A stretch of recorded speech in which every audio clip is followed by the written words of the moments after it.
ಬಂಧುಗಳೇ ನಮಸ್ಕಾರ.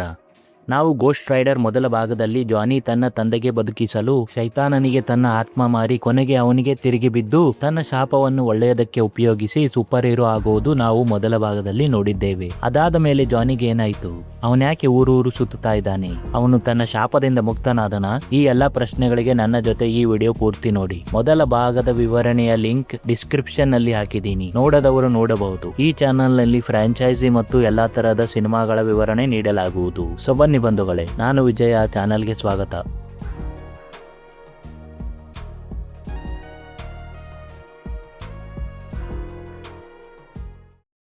ಕತೆ ಮೊರಿಯೋ ಎಂಬ ವ್ಯಕ್ತಿ ಒಂದು ಅರಮನೆ ರೀತಿಯ ಚರ್ಚಿಗೆ ಹೋಗುವುದರಿಂದ ಶುರುವಾಗುತ್ತೆ. ಅಲ್ಲಿ ಅವನು ಕೆಲವು ಪಾದ್ರಿಗಳಿಗೆ ನಿಮಗೆ ಆ ಹುಡುಗ ಸಿಕ್ಕನ ಅಂತ ಕೇಳ್ತಾನೆ. ಶೈತಾನ್ ಆ ಮಗುವನ್ನು ಹುಡುಕುತ್ತಿದ್ದಾನೆ. ಈ ಸ್ಥಳ ಸೇಫ್ ಆಗಿಲ್ಲ, ಅವನಿಗೆ ಹಳೆ ಕೋಟೆಗೆ ಸಾಗಿಸಬೇಕು, ಅದು ಕೇವಲ ಗೋಸ್ಟ್ ರೈಡರ್ ನಿಂದ ಮಾತ್ರ ಸಾಧ್ಯ ಅಂತಾನೆ. ಆದರೆ ಫಾದರ್, ಇದು ಒಂದು ಸೇಫ್ ಆದ ಸ್ಥಳ ಅಂತ ಅವನ ಮಾತನ್ನು ತಳ್ಳಾಕ್ತಾನೆ. ಕೆಲವರು ಗನ್ಗಳ ಮೂಲಕ ಆ ಚರ್ಚ್ ಮೇಲೆ ಅಟ್ಯಾಕ್ ಮಾಡ್ತಾರೆ ಮತ್ತು ಆ ಹುಡುಗನಿಗೆ ಹುಡುಕ್ತಿರ್ತಾರೆ. ಆಗ ಆ ಹುಡುಗ ಮತ್ತು ಆತನ ಜೊತೆ ಇದ್ದ ಹುಡುಗಿ ಅಲ್ಲಿಂದ ಓಡೋಗ್ತಾರೆ. ಮೊರೆಯೋ, ನಾನು ನಿನ್ನನ್ನು ಕಾಪಾಡ್ತೀನಿ ಅಂತ ಹೇಳಿದ್ರು ಅವರು ಅಲ್ಲಿಂದ ಓಡೋಗ್ತಾರೆ. ಆ ಗ್ಯಾಂಗ್ ಲೀಡರ್ ಫಾದರ್ ನನ್ನು ಕೊಂದು ಅವರನ್ನ ಹಿಡಿಯೋಕೆ ಅವರ ಹಿಂದೆ ಬೀಳ್ತಾನೆ. ಅವರು ಕಾರ್ ನಲ್ಲಿ ಬರುತ್ತಿರುವಾಗ ಆ ಗೂಂಡಾಗಳು ಅವರನ್ನ ಫಾಲೋ ಮಾಡ್ತಿರ್ತಾರೆ. ಜೊತೆಗೆ ಮೊರಿಯೋ ಕೂಡ ಬೈಕ್ ನಲ್ಲಿ ಬರ್ತಿರ್ತಾನೆ. ಅವನು ಬೆಟ್ಟಗಳಿಂದ ಬೀಳ್ತಾ ಒಂದು ಕಾರನ್ನು ಉಡಾಯಿಸ್ತಾನೆ. ಸೀನ್ ಅಲ್ಲೇ ಕಟ್ ಆಗುತ್ತೆ. ಇತ್ತ ನಮ್ಮ ಹೀರೋ ತನ್ನ ಕತೆ ವಿವರಿಸುತ್ತಿದ್ದಾನೆ. ಅವನಿಗೆ ಆ ಶಾಪ ಹೇಗೆ ಸಿಕ್ಕಿತು, ಅದನ್ನ ಉಪಯೋಗಿಸೋಕೆ ಹೇಗೆ ಶುರು ಮಾಡಿದ, ಅದರಿಂದ ತನ್ನವರಿಗೆ ಅಪಾಯವಿದೆ ಅಂತ ಅರಿತು ಬೇರೆ ಬೇರೆ ಸಿಟಿಗೆ ಓಡ್ತಾ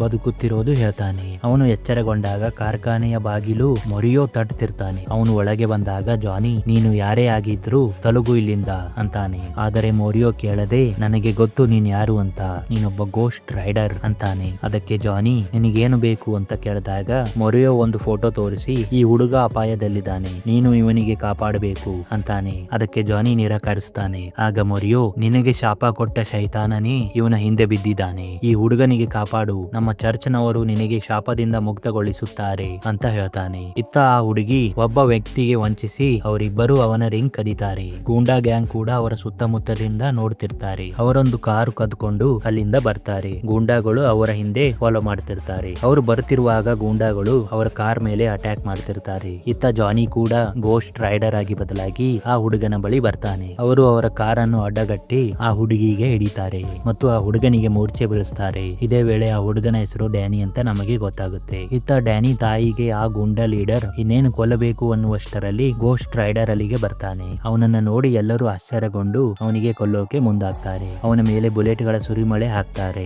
ಆದರೆ ಅವನಿಗೆ ಏನೂ ಆಗದೆ ಅವನು ಒಬ್ಬನ ಆತ್ಮಕ್ಕೆ ಶಿಕ್ಷೆ ಕೊಡುವಷ್ಟರಲ್ಲಿ ಆ ಹುಡುಗನ ಒಂದು ಹನಿ ರಕ್ತ ಕೆಳಗೆ ಬಿದ್ದು ಗೋಸ್ಟ್ ರೈಡರ್ ಕೈಯಲ್ಲಿದ್ದ ಗುಂಡ ಬೋದಿ ಆಗೋಗ್ತಾನೆ. ಅವನ ಶಕ್ತಿ ನೋಡಿ ಗೋಸ್ಟ್ ರೈಡರ್ಗೂ ಆಶ್ಚರ್ಯವಾಗುತ್ತೆ. ಅಷ್ಟರಲ್ಲಿ ಲೀಡರ್ ಗುಂಡ ರೈಡರ್ ಗೆ ಹೊಡೆದು ಬೀಳಿಸ್ತಾನೆ ಮತ್ತು ಆ ಹುಡುಗನ ಜೊತೆ ಅಲ್ಲಿಂದ ಓಡಿ ಬರ್ತಾನೆ. ಇತ್ತ ಬೆಳಿಗ್ಗೆ ಹಾಸ್ಪಿಟಲ್ ನಲ್ಲಿ ಜಾನಿ ಎಚ್ಚರಗೊಂಡಾಗ ಆ ಹುಡುಗನ ತಾಯಿಗೆ ಫಾಲೋ ಮಾಡ್ತಾನೆ. ಈ ಕಡೆ ಶೈತಾನ್ಗೆ ಗೂಂಡಾ ಲೀಡರ್ ಕಾಲ್ ಮಾಡಿ, ಆ ಹುಡುಗ ನನ್ನ ಹತ್ರ ಇದ್ದಾನೆ, ಇದು ಕ್ರೈಮ್ ಅಂತೂ ಮೊದಲೇ ಅನ್ಸಲ್ಲ, ಜಾದೂ ಮಂತರ್ ಮತ್ತು ಬುರುಡೆ ಮೇಲೆ ಬೆಂಕಿ ಇರುವ ವ್ಯಕ್ತಿಯನ್ನು ನೋಡಿದ್ರೆ ಇದು ಅದಕ್ಕಿಂತ ದೊಡ್ಡದೇನೋ ಇದೆ, ಅದಕ್ಕಾಗಿ ನನಗೆ ಡಬಲ್ ಹಣ ಬೇಕು ಅಂತ ಕೇಳ್ತಾನೆ. ಅದಕ್ಕೆ ಅವನು ಆ ಹುಡುಗನಿಗೆ ಫೋನ್ ಕೊಡು ಅಂತ ಹೇಳಿ ಅವನ ಕಿವಿಯಲ್ಲಿ ಏನೋ ಒಂದು ಮಂತ್ರ ಹೇಳ್ತಾನೆ. ಅದರಿಂದ ಅವನು ಮೂರ್ಛೆ ಬೀಳ್ತಾನೆ. ಆಗ ಶೈತಾನ್ ಹೇಳ್ತಾನೆ, ನಾನು ಒಂದು ವೈರಸ್ ಅವನ ತಲೆಗೆ ಬಿಟ್ಟಿದ್ದೀನಿ, ಈಗ ಅವನು ಆ ಹುಡುಗನಿಗೆ ಹುಡುಕೋಕಾಗಲ್ಲ, ಆದರೆ ಆತ ನಿನ್ನನ್ನು ಹುಡುಕಬಹುದು ಅಂತ ಕಾಲ್ ಕಟ್ ಮಾಡ್ತಾನೆ. ಇತ್ತ ಜಾನಿ ಆಕೆಗೆ ಫಾಲೋ ಮಾಡ್ತಾ ಆಕೆಗೆ, ಆ ಹುಡುಗನಿಗೆ ನಾನೇ ಕಾಪಾಡ್ತೀನಿ, ನನ್ನ ಬಿಟ್ರೆ ಬೇರೆ ಯಾರು ಕಾಪಾಡೋಕಾಗಲ್ಲ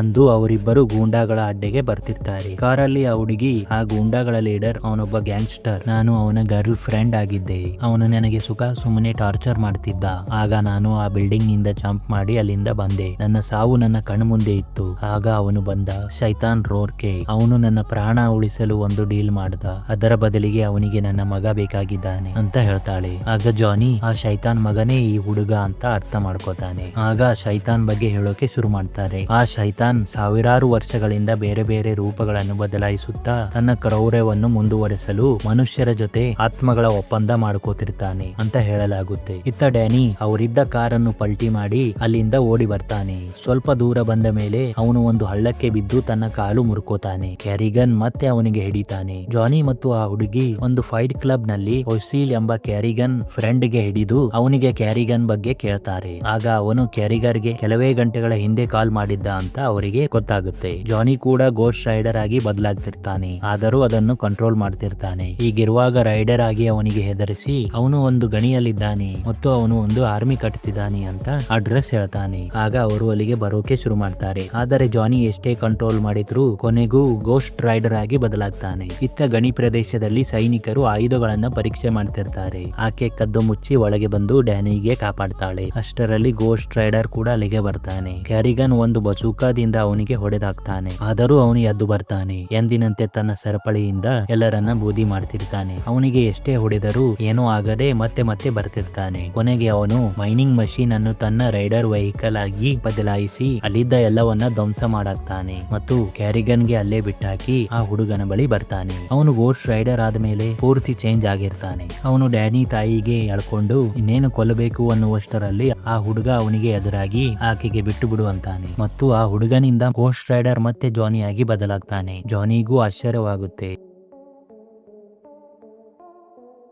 ಮರುದಿನ ಜಾನಿ ಡ್ಯಾನಿಗೆ ಒಂದು ಹೋಟೆಲ್ ನಲ್ಲಿ ಮಾತಾಡ್ತಾ ಇದೆಲ್ಲ ಹೇಗಾಯ್ತು ಅಂತ ಕೇಳ್ತಾನೆ. ಆದರೆ ಡ್ಯಾನಿ ನನಗೇನು ಗೊತ್ತಿಲ್ಲ ಅಂತಾನೆ. ಆಗ ಜಾನಿ ನಾವು ಸೇಫ್ ಆದ ಪವಿತ್ರ ಜಾಗಕ್ಕೆ ಡ್ಯಾನಿಗೆ ಕರ್ಕೊಂಡು ಹೋಗಬೇಕು, ಮೊರಿಯು ಕೂಡ ಆನ್ ದ ವೇ ನಲ್ಲಿದ್ದಾನೆ ಅಂತ ಜಾನಿ ಹೇಳ್ತಾನೆ. ಇತ್ತ ಶೈತಾನ್ ಸತ್ತೋದ ಕ್ಯಾರಿಗನ್ಗೆ ತನ್ನ ಶಕ್ತಿ ಬಳಸಿ ಒಂದು ಮಾನ್ಸ್ಟರ್ ರೀತಿ ಮತ್ತೆ ಬದುಕಿಸುತ್ತಾನೆ. ಅವನು ಮುಟ್ಟಿದ್ದೆಲ್ಲ ಕೊಳೆತು ನಾಶವಾಗುತ್ತೆ. ಆಗ ಶೈತಾನ್ ನನಗೆ ಆ ಹುಡುಗ ಯಾವುದೇ ಕಾರಣಕ್ಕೂ ಬೇಕು ಅಂತ ಕೆಲಸ ಒಪ್ಪಿಸುತ್ತಾನೆ. ಇತ್ತ ಜಾನಿ ಮತ್ತು ಡ್ಯಾನಿ ತಮಾಷೆಯ ಮಾತಾಡ್ತಾ ಬರ್ತಿರ್ತಾರೆ. ಈ ವೇಳೆ ಡ್ಯಾನಿ ನಮ್ಮ ಶಾಪದಿಂದ ನಾವು ಕೆಟ್ಟವರಾಗ್ತೀವಾ ಅಂತ ಕೇಳ್ತಾನೆ. ಅದಕ್ಕೆ ಜಾನಿ ಇಲ್ಲ, ನಾವು ಕೆಟ್ಟವರಲ್ಲ, ನಾವು ಅದನ್ನ ಒಳ್ಳೆತನಕ್ಕೂ ಉಪಯೋಗಿಸಬಹುದು ಅಂತಾನೆ. ಇದೇ ವೇಳೆ ಮೊರಿಯೋ ಕೂಡ ಅವರಿಗೆ ಜಾಯಿನ್ ಆಗ್ತಾನೆ. ಅವರು ಸಂತೋಷದಿಂದ ಬೈಕ್ ನಲ್ಲಿ ಬರ್ತಿರ್ತಾರೆ. ಇತ್ತ ಕ್ಯಾರಿಗನ್ ಊಟ ಮಾಡಲು ಏನೇ ಹಿಡಿದ್ರು ಅದು ಕೊಳತು ಹೋಗುತ್ತಿರುತ್ತೆ. ಅದಕ್ಕೆ ಅವನು ಪ್ಲಾಸ್ಟಿಕ್ ಸಮೇತ ಬನ್ನನ್ನು ತಿಂತಾನೆ. ಜಾನಿ ಮತ್ತು ಟೀಮ್ ಆ ಪವಿತ್ರ ಸ್ಥಳಕ್ಕೆ ಬರ್ತಾರೆ. ಅಲ್ಲಿ ಬಹಳಷ್ಟು ಪಾದ್ರಿಗಳು ಇರುವುದು ನಾವು ನೋಡ್ತೇವೆ. ಅಲ್ಲಿ ಒಬ್ಬ ಪಾದ್ರಿಗೆ ಮೊರೆಯು ಭೇಟಿ ಆಗ್ತಾನೆ. ಮೊರೆಯು ಡ್ಯಾನಿಗೆ ಮತ್ತು ಆಕೆಗೆ ಅಲ್ಲಿಯೇ ಇರುವಂತೆ ಹೇಳ್ತಾನೆ. ಆಗ ಡ್ಯಾನಿ ಜಾನಿ ಕೂಡ ಇಲ್ಲೇ ಇರಬೇಕು ಅಂತ ಒತ್ತಾಯ ಮಾಡ್ತಾನೆ. ಅದಕ್ಕೆ ಜಾನಿ ನಂದೊಂದು ಕೆಲಸವಿದೆ, ಅದು ಮುಗಿಸಿಕೊಂಡು ನಾನು ಇಲ್ಲಿಗೆ ಬರ್ತೀನಿ ಅಂತ ಅವರಿಗೆ ಕಳಿಸ್ತಾನೆ. ಜಾನಿ ಮತ್ತು ಮೊರೆಯು ಮಾತಾಡ್ತಿರುವಾಗ ಜಾನಿ ಹೇಳ್ತಾನೆ ಜೆರೋಥಾಸ್ ಎಂಬ ಏಂಜಲ್ ಅನ್ನು ಮನುಷ್ಯರನ್ನು ಸರಿದಾರಿಗೆ ತರಲು ಕಳಿಸಿದ್ರು, ಆದ್ರೆ ಅವನಿಗೆ ಮೋಸದಿಂದ ನರಕಕ್ಕೆ ಕಳಿಸಿದ್ರು. ಅವನು ಬದಲಾಗಿ ಅಪರಾಧಿಗಳನ್ನ ಕೊಲ್ಲೋಕೆ ಸೇಡಿನ ಆತ್ಮವಾಗಿ ಬದಲಾದ ಅಂತಾನೆ. ಆಗ ಜಾನಿ ಆ ನ್ಯಾಯ ದೇವತೆ ನನ್ನೊಳಗೆ ಗೋಸ್ಟ್ ರೈಡರ್ ರೂಪದಲ್ಲಿ ಇದಾನ ಅಂತ ಕೇಳ್ತಾನೆ. ಅದಕ್ಕೆ ಮೊರಿಯೋ ಇದ್ರೂ ಇರಬಹುದು ಅಂತ ಹೇಳ್ತಾನೆ. ಹೀಗಿರುವಾಗ ಜಾನಿ ನೀನೇನೋ ಮುಚ್ಚಿಡ್ತಿದೀಯಾ ಅಂದಾಗ ಮೊರಿಯೋ ರೋರ್ಕೆ ಶೈತಾನ್ ಶಾಪದಿಂದ ಹೊರಬರುವುದು ಅಷ್ಟು ಸುಲಭವಲ್ಲ ಅಂತಾನೆ. ನೀನು ಸಾಯಬಹುದು, ಅದಕ್ಕಿಂತ ದೊಡ್ಡದೇನಾದ್ರೂ ಆಗಬಹುದು, ಅದಕ್ಕೂ ಮುಂಚೆ ನಿನ್ನ ಮನಸ್ಸಿನೊಳಗೆ ಏನಾದ್ರೂ ಇದ್ರೆ ಹೇಳಬಹುದು ಅಂತಾನೆ. ಆಗ ಜಾನಿ ನಾನು ನನಗಾಗಿ ಆ ಶೈತಾನ್ ಜೊತೆ ಒಪ್ಪಂದ ಮಾಡಿಕೊಂಡೆ. ನನ್ನ ತಂದೆ ತನ್ನ ಸಾವಿಗೆ ಸ್ವೀಕಾರ ಮಾಡಿ ಕುಂತಿದ್ರು, ಆದರೆ ನಾನೇ ನನ್ನ ಸ್ವಾರ್ಥದಿಂದ ಶೈತಾನ್ ಜೊತೆ ಒಪ್ಪಂದ ಮಾಡಿಕೊಂಡೆ. ಅದರಿಂದ ಕೆಲವು ತಿಂಗಳಲ್ಲಿ ಸಾಯಬೇಕಾಗಿದ್ದ ನಮ್ಮ ತಂದೆ ಮರುದಿನವೇ ಸತ್ತೋದ್ರು ಅಂತ ತನ್ನ ಭಾರ ಇಳಿಸಿಕೊಳ್ಳುತ್ತಾನೆ. ಅದಕ್ಕೆ ಮೊರಿಯೋ ಕೊಳೆತ ಬನ್ನನ್ನು ಪ್ರಸಾದ ರೂಪದಲ್ಲಿ ಜಾನಿಗೆ ಕೊಟ್ಟು ಎಲ್ಲ ಸರಿಯಾಗುತ್ತೆ ಅಂತಾನೆ ಮತ್ತು ಅವನಿಗೆ ಒಂದು ಪವಿತ್ರ ರೂಮಿಗೆ ಕಳಿಸ್ತಾನೆ. ಅಲ್ಲಿ ಜಾನಿ ತನ್ನ ಹಳೆಯ ನೆನಪುಗಳ ಜೊತೆ ತನ್ನ ತಲೆಯಲ್ಲಿಯೇ ಹೊಡೆದಾಡಿ ಕೊನೆಗೆ ಗೋಸ್ಟ್ ರೈಡರ್ ನಿಂದ ಮುಕ್ತನಾಗ್ತಾನೆ. ಅವನು ಎಚ್ಚರಗೊಂಡು ನಾನು ಶಾಪದಿಂದ ಮುಕ್ತನಾದೆ, ಮೊರಿಯೋ ಎಲ್ಲಿದೀಯಾ ಅಂತ ಸಂತೋಷದಲ್ಲಿ ಹುಡುಕಾಡ್ತಿರ್ತಾನೆ. ಆ ಪಾದ್ರಿಗಳು ಆಕೆಯನ್ನು ಮತ್ತು ಡ್ಯಾನಿಯನ್ನು ಎಳ್ಕೊಂಡು ಹೋಗ್ತಿರ್ತಾರೆ. ಮೊರಿಯೋಗೂ ಕೂಡ ಹಿಡಿದಿರ್ತಾರೆ. ಜಾನಿ ಅದನ್ನು ನೋಡಿ ಅಲ್ಲಿಗೆ ಬಂದಾಗ ಅವನಿಗೂ ಹಿಡಿತಾರೆ. ಆಗ ಫಾದರ್ ಹೇಳ್ತಾನೆ ಯಾವ ಭವಿಷ್ಯವಾಣಿಯೂ ನಿಜವಲ್ಲ, ನಾವು ಈ ಹುಡುಗನಿಗೆ ಕೊಲ್ಲಲೇಬೇಕು, ಆ ಶೈತಾನನ ಮಗ ಇವನು, ಅವನ ಶಕ್ತಿಗಳೇ ಇವನಲ್ಲಿಯೂ ಇವೆ ಅಂತ ಹೇಳಿದಾಗ ಮೊರಿಯೋ ಹಾಗಾದ್ರೆ ನೀನು ನನಗೆ ಸುಳ್ಳು ಹೇಳಿದ್ದೀಯಾ ಅಂತ ಕೂಗಾಡ್ತಾನೆ. ಫಾದರ್ ಅವರನ್ನು ಕಳಿಸ್ತಾನೆ ಮತ್ತು ಡ್ಯಾನಿಗೆ ಬಲಿ ಕೊಡಬೇಕು ಅನ್ನುವಷ್ಟರಲ್ಲಿ ಕ್ಯಾರಿಗನ್ ಅಲ್ಲಿಗೆ ಬಂದು ಉಳಿದವರನ್ನೆಲ್ಲ ಕೊಂದಾಗ್ತಾನೆ. ಆ ಫಾದರ್ ಅವನಿಗೆ ತಡೆಯೋಕೆ ನಿಂತಾಗ ಅವನಿಗೂ ಕೊಳೆಸಿ ಕೊಂದಾಗ್ತಾನೆ. ಕ್ಯಾರಿಗನ್ ಡ್ಯಾನಿಗೆ ಕರ್ಕೊಂಡು ಹೋಗ್ತಾನೆ. ಎಲ್ಲ ಮುಗಿದ ಮೇಲೆ ಮೊರಿಯೋ ಮಾತಾಡ್ತಾ ಇವತ್ತು ಭವಿಷ್ಯವಾಣಿ ಸತ್ಯವಾಗುವ ದಿನ, ಇವತ್ತು ರೋರ್ಕೆ ಶೈತಾನ ತನ್ನ ಶರೀರ ಬಿಟ್ಟು ಡ್ಯಾನಿ ಶರೀರ ಪ್ರವೇಶ ಮಾಡ್ತಾನೆ. ಡ್ಯಾನಿ ಪೂರ್ತಿಯಾಗಿ ಸತ್ತೋಗ್ತಾನೆ. ಆಗ ಜಾನಿ ನಮಗೆ ಮುಂದಿನ ಸೂರ್ಯೋದಯ ತನಕ ಸಮಯವಿದೆ, ನಾವು ಹೇಗಾದ್ರೂ ಮಾಡಿ ಡ್ಯಾನಿಗೆ ಕಾಪಾಡೋಣ, ನನ್ನ ಬಳಿ ಶಕ್ತಿಗಳಿಲ್ಲ, ಆದರೆ ನಾನು ಡ್ಯಾನಿಗೆ ಪ್ರಾಮಿಸ್ ಮಾಡಿದ್ದೇನೆ ನನಗೆ ಏನೂ ಆಗಲು ಬಿಡುವುದಿಲ್ಲ ಅಂತ ಹೇಳಿ ಅವರು ಡ್ಯಾನಿ ಇರುವ ಕಡೆಗೆ ಬರ್ತಾರೆ. ಇತ್ತ ಕ್ಯಾರಿಗನ್ ಡ್ಯಾನಿಗೆ ರೋರ್ಕೆ ಶೈತಾನನಿಗೆ ಒಪ್ಪಿಸುತ್ತಾನೆ. ಈ ಕಡೆ ಜಾನಿ ಮತ್ತು ಟೀಮ್ ಚರ್ಚ್ ಅಂಡರ್ ಗ್ರೌಂಡ್ ನಲ್ಲಿ ಇದ್ದ ಗನ್ ಗಳನ್ನು ತಗೋತಾರೆ. ಇತ್ತ ರೋರ್ಕೆ ಶೈತಾನ ಡ್ಯಾನಿಗೆ ಮಾತಾಡ್ತಾ, ನಿನ್ನ ಶರೀರ ನನ್ನ ಎಲ್ಲಾ ದುಷ್ಟ ಶಕ್ತಿಗಳನ್ನು ಹಿಡಿದಿಟ್ಟುಕೊಳ್ಳುವಷ್ಟು ಸಮರ್ಥವಾಗಿದೆ ಅಂದು ಅವನಿಗೆ ಮೂರ್ಛೆ ಬೀಳುವ ಇಂಜೆಕ್ಷನ್ ಕೊಡ್ತಾನೆ. ಇತ್ತ ಜಾನಿ ಮತ್ತು ಟೀಮ್ ಅವರ ಕಡೆಗೆ ಬರ್ತಾರೆ. ಅಲ್ಲಿ ದೂರದಿಂದ ನೋಡ್ತಿರ್ತಾರೆ. ಅಲ್ಲಿಗೆ ಪ್ರಪಂಚದ ದೊಡ್ಡ ದೊಡ್ಡ ವ್ಯಕ್ತಿಗಳು, ರಾಜಕಾರಣಿಗಳು ಎಲ್ಲರೂ ಹೊಸ ರಾಜನ ಜನ್ಮ ಕಾರ್ಯಕ್ರಮಕ್ಕೆ ಬಂದಿರ್ತಾರೆ. ಅವನು ತನ್ನ ಶರೀರ ಬದಲಾಯಿಸಿದ್ರೆ ಈ ಭೂಮಿ ಅಂಧಕಾರಕ್ಕೆ ಹೋಗುತ್ತೆ ಅಂತ ಮೊರಿಯೋ ಹೇಳ್ತಾನೆ. ರಾತ್ರಿ ಎಲ್ಲರ ಸಮ್ಮುಖದಲ್ಲಿ ಡ್ಯಾನಿಗೆ ಕೂಡಿಸಿಕೊಂಡು ರೋರ್ಕೆ ಶೈತಾನ ಮಂತ್ರ ಪಠಿಸೋಕೆ ಶುರು ಮಾಡ್ತಾನೆ. ಇತ್ತ ಆಕೆ ಗಾರ್ಡ್ ಗಳನ್ನ ದೂರದಿಂದ ಕೊಂದರೆ ಮೊರಿಯೋ ಮತ್ತು ಜಾನಿ ಒಳಗೆ ಬರ್ತಾರೆ. ಆಗ ಮೊರಿಯೋ, ನೀನು ಹುಡುಗನಿಗೆ ಕಾಪಾಡು ಮತ್ತು ಇಲ್ಲಿಂದ ಹೋಗು, ನಾನು ಅವರಿಗೆ ಎದುರಿನಿಂದ ಅಟ್ಯಾಕ್ ಮಾಡ್ತೇನೆ ಅಂತ ಇಬ್ಬರು ಒಂದೊಂದು ಸಿಪ್ಪು 2000 ವರ್ಷ ಹಳೆಯ ವೈನ್ ಕುಡಿದು ಹೋಗ್ತಾರೆ. ಜಾನಿ ಹುಡುಗನ ಹತ್ರ ಬರ್ತಾನೆ. ಅಲ್ಲಿ ಆತ್ಮಗಳು ಟ್ರಾನ್ಸ್ಫರ್ ಆಗುತ್ತಿರುತ್ತೆ.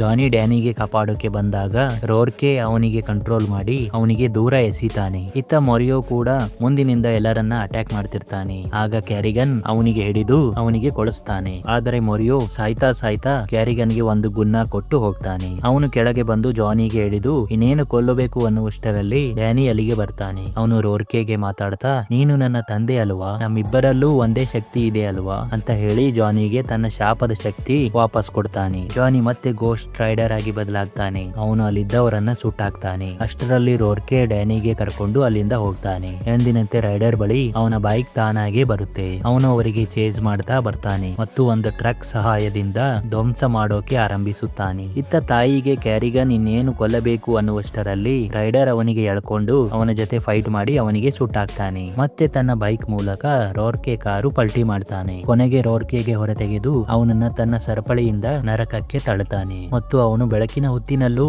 ಗೋಸ್ಟ್ ರೈಡರ್ ಆಗಿ ಇರ್ತಾನೆ. ಅವನು ಡ್ಯಾನಿಗೆ ಕಾಪಾಡಿ ಅವರ ತಾಯಿಗೆ ಒಪ್ಪಿಸುತ್ತಾನೆ ಮತ್ತು ಜಾನಿಯಾಗಿ ಬದಲಾಗಿ ಗೋಸ್ಟ್ ರೈಡರ್ನೇ ಆ ನ್ಯಾಯ ದೇವತೆ ಏಂಜಲ್ ಆಗಿದ್ದ, ನಾನು ಅವನು ನನ್ನೊಳಗೆ ಇರುವುದು ಫೀಲ್ ಮಾಡಬಹುದು ಅಂತ ತನ್ನ ಶಕ್ತಿಯನ್ನು ಬಳಸಿ ಡ್ಯಾನಿಗೆ ಎಚ್ಚರಗೊಳಿಸ್ತಾನೆ ಮತ್ತು ನಾವು ಗೆದ್ವಿ ಅಂತ ಹೇಳ್ತಾನೆ. ನ್ಯಾಯ ದೇವತೆ ಏಂಜಲ್ ನಿಂದ ಅವನು ಗೋಸ್ಟ್ ರೈಡರ್ ಆಗಿ ಬದಲಾಗಿ ಅವನ ಬುರುಡೆ, ಅವನ ಬೆಂಕಿಯ ಕಲರ್ ಬ್ಲೂ ಆಗಿ ಬದಲಾಗುತ್ತೆ. ಅವನು ನಾನು ಜಾನಿ ಬ್ಲೇಜ್, ನಾನೊಬ್ಬ ಗೋಸ್ಟ್ ರೈಡರ್ ಅಂತ ಹೇಳುವ ಮೂಲಕ ನಮ್ಮ ಸಿನಿಮಾ ಮುಕ್ತಾಯವಾಗುತ್ತೆ. ಇದಾಗಿತ್ತು ಗೋಸ್ಟ್ ರೈಡರ್ ಸ್ಪಿರಿಟ್ ವೆಂಜನ್ಸ್ ನ ಒಂದು ಸಣ್ಣ ವಿವರಣೆ. ಮುಂದಿನ ಫ್ರಾಂಚೈಸಿ ವಿವರಣೆಯಲ್ಲಿ ಮತ್ತೆ ಸಿಗೋಣ. ವಿಡಿಯೋ ಇಷ್ಟವಾದ್ರೆ ಲೈಕ್ ಮಾಡಿ, ಶೇರ್ ಮಾಡಿ ಹಾಗೂ ಬೆಲ್ ಬಟನ್ ಒತ್ತಿ ನೋಟಿಫಿಕೇಶನ್ ಆನ್ ಮಾಡಿಕೊಳ್ಳಿ. ಚಾನಲ್ಗೆ ಸಬ್ಸ್ಕ್ರೈಬ್ ಮಾಡಿ ಹಾಗೂ ನಿಮ್ಮ ಅಭಿಪ್ರಾಯಗಳನ್ನ ತಪ್ಪದೇ ಕಮೆಂಟ್ ಬಾಕ್ಸ್ ನಲ್ಲಿ ತಿಳಿಸಿ. ನಿಮ್ಮ ಸಜೆಷನ್ ಗಳನ್ನು ಕೂಡ, ನನಗೂ ಒಂದು ಜಡ್ಜ್ಮೆಂಟ್ ಸಿಗುತ್ತೆ. ವಿಡಿಯೋ ನೋಡಿದ್ದಕ್ಕೆ ಧನ್ಯವಾದಗಳು.